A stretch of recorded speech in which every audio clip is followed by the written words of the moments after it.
How can you delete incorrect autocorrect words on iPhone? Let me show you how it works.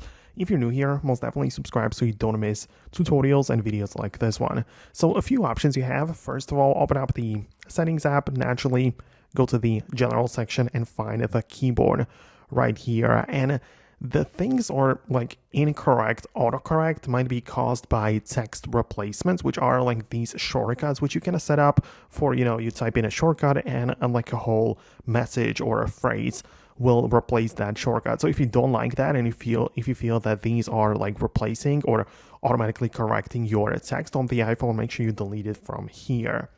Also, there are some other things as well, like you can turn off the autocorrect completely if you don't prefer it. But if you want to like completely reset it, that means that the words which the keyboard might have picked up from you and you feel like it's incorrect, if you want to reset that, I would recommend you to go back to the main settings and a general page, and at the bottom you have transfer or reset iPhone. So proceed there, click on reset, and don't like reset the whole settings, but only the keyboard dictionary. And that is the thing which you likely have in mind. The words which have accumulated the keyboard dictionary. It's literally called that way.